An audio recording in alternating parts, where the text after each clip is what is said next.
국가보훈처의 선명한 목소리로 들려드립니다. 보훈처의 이야기와 뉴스를 담은 보이스 세 번째 목소리. 안녕하세요. 아나운서 손정은입니다. 완연한 봄의 기운과 함께 좋은 소식이 들려왔는데요. 지난 4월 11일은 대한민국 임시정부 수립 100주년이 되는 날이었습니다. 100주년 기념식 가운데 국립 대한민국 임시정부 기념관 건립 선포식이 있었습니다. 오늘은 그 이야기를 들어보기 위해서요. 국립 대한민국 임시정부 기념관 건립 추진단 소속이신 최기찬 사무관님을 모셨습니다. 그리고 현충시설에 워낙에 관심이 많아서 오늘 자발적으로 참여를 하셨대요. 대학생 박성진 씨도 이 자리에 모셨습니다. 안녕하세요. 네, 안녕하세요. 반갑습니다. 네, 반갑습니다.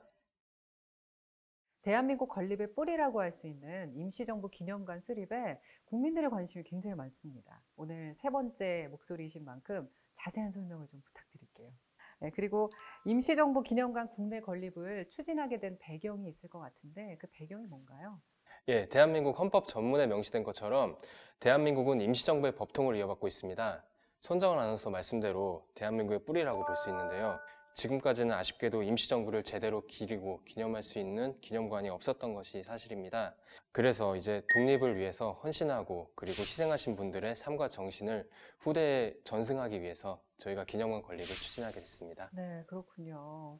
근데 이 임시정부 기념관 건립 준비를 하면서 이 부분을 특히 중점적으로 고려했다. 그런 게 있을 것 같아요. 어떤가요? 네, 우선 기념관은 2021년에 서대문형무소 역사공원 인근에 들어설 계획이고요. 대한민국의 법통인 임시정부를 소개하는 그런 국내 첫 번째 기념관으로서 손색 없게 할 계획입니다.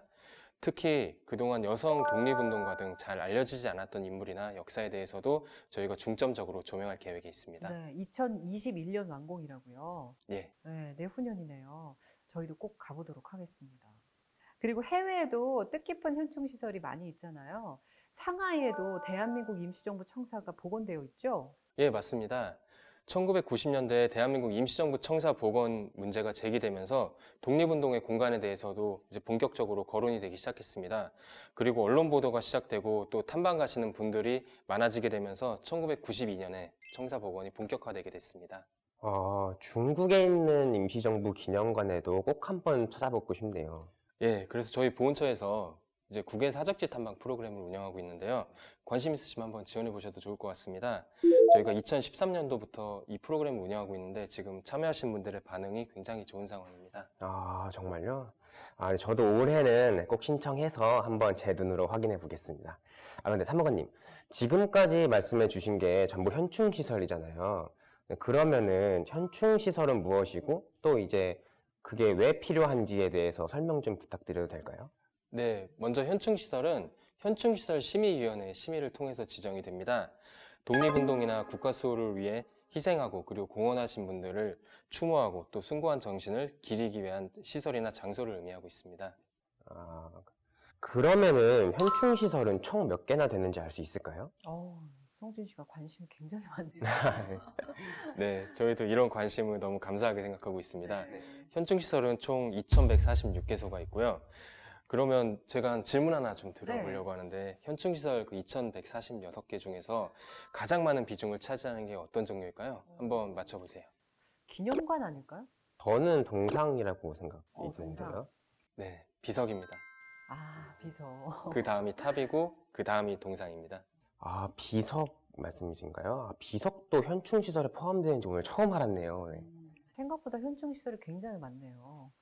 그리고요, 보훈처에서 러시아 우스리스크에 있는 최재형 선생님의 생가를 복원했다면서요? 네, 최재형 선생님은 저희 연해주 독립운동의 대부로 불리셨던 분이십니다. 전 재산을 독립운동을 위해서 지원하시고 또 한인학교를 설립하는 데 사용을 하셨고요. 그리고 국권회복운동 단체를 만드셔서 적극적으로 독립운동을 하신 분이십니다. 2002년에 저희가 이제 국외 항일운동 유적 실태 조사를 했었는데요. 이런 노력을 통해서 러시아 우스리스크의 최재형 선생님의 거주지를 발견하고 이를 기념화하기에 이르렀습니다. 최재형 선생님에 대해서는 저도 처음 들어봐요. 저는 그 MBC 역사 다큐멘터리 얼마 전에 한 건데 100년 만에 귀향 집으로라는 게 있었거든요. 예, 그렇죠. 거기서 최재형 선생님을 처음 접했었어요. 예, 그래서 저희도 더 많은 분들에게 이제 최재형 선생님의 업적을 알리기 위해서 선생님께서 순국하시기 전까지 거주하셨던 건물을 전시관으로 복원을 하게 된 겁니다. 최재형 선생님의 삶과 그리고 독립운동 활동을 중심으로 저희가 기념관을 구성해서 방문하시는 분들이 아무래도 많은 것들을 보고 또 느끼실 수 있도록 구성을 했습니다.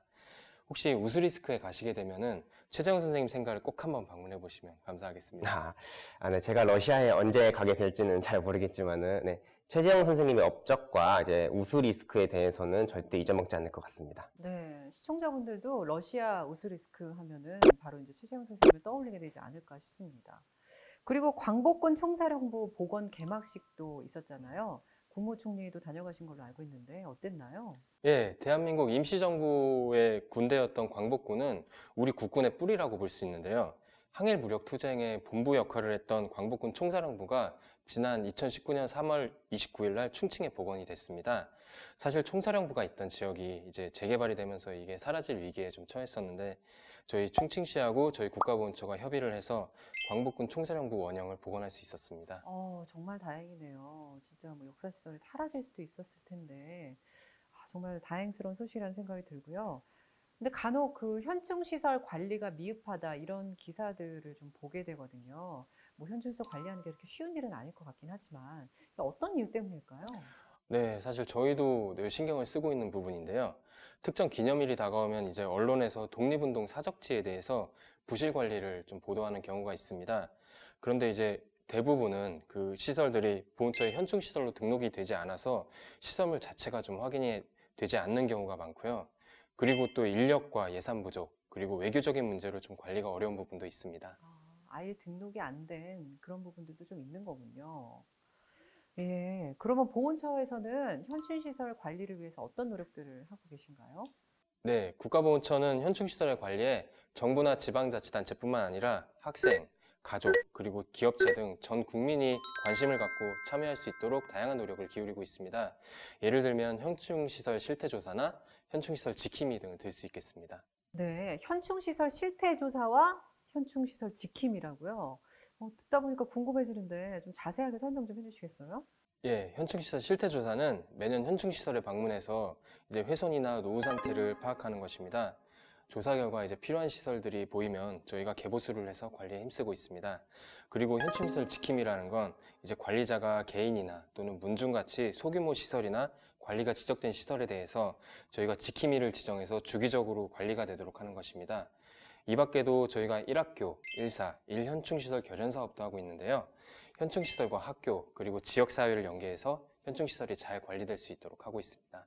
네, 국가보훈처에서 현충시설 관리를 위해서 이렇게 다양한 노력을 하고 있는지 몰랐는데요.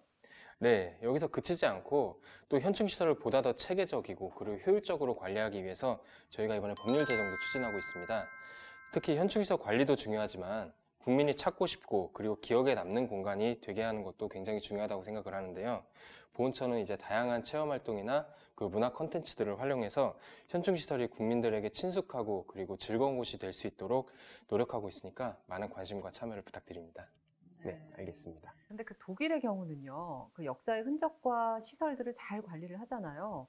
그래서 이 국민들이 좀 더 쉽게 다가갈 수 있게 또 보고 느낄 수 있게 하는 그 접근성이 굉장히 중요할 것 같거든요. 독일은 그런 걸 되게 중시한다고 들었고, 그래서 우리도 좀 그런 노력들이 필요하지 않나. 일상에서 좀 더 가깝게 친숙하게 다가갈 수 있는 그런 노력들이요.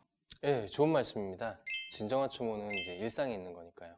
저 사무관님, 저도 그 현충시설 관리에 참여를 하고 싶은데 어떻게 하면 될까요?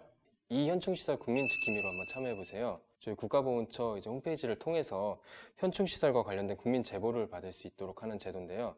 현충시설이나 해외 사적지에 관리가 부족한 부분들을 발견하시면 저희 홈페이지에 이제 사진을 찍어서 제보를 해주시면 저희 담당자가 이제 문제를 해결할 수 있도록 그렇게 하고 있습니다.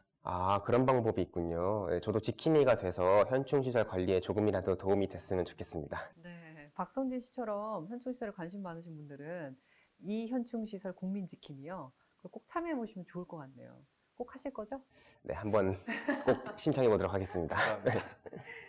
네, 박성진 씨 활약을 기대하도록 하겠습니다. 국가보훈처뿐만 아니라 우리 국민 모두가 이런 역사의 기억과 이런 공간들에 관심을 가지고 주체가 돼서 직접 참여하는 게 중요하지 않을까라는 생각을 해봤습니다.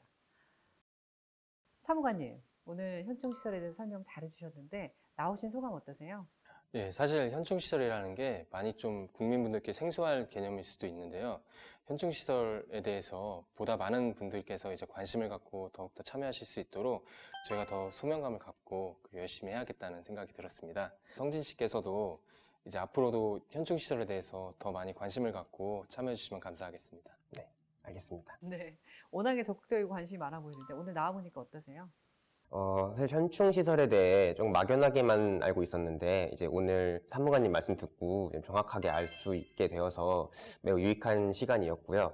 제가 해외여행을 지금 계획 중에 있는데 이만 목적지에 러시아를 꼭 넣어서 최재형 선생님 생가를 한번 찾아뵙도록 하겠습니다. 감사합니다. 네, 러시아 우스리스크로 꼭 가보셔야 됩니다. 모스크바만 가시면 안 됩니다.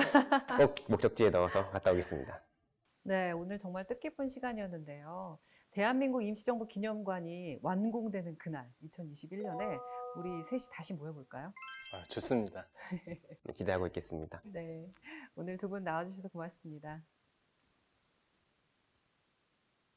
국가보훈처의 보이스, 다음 시간에 더욱 선명한 목소리로 찾아오겠습니다. 고맙습니다.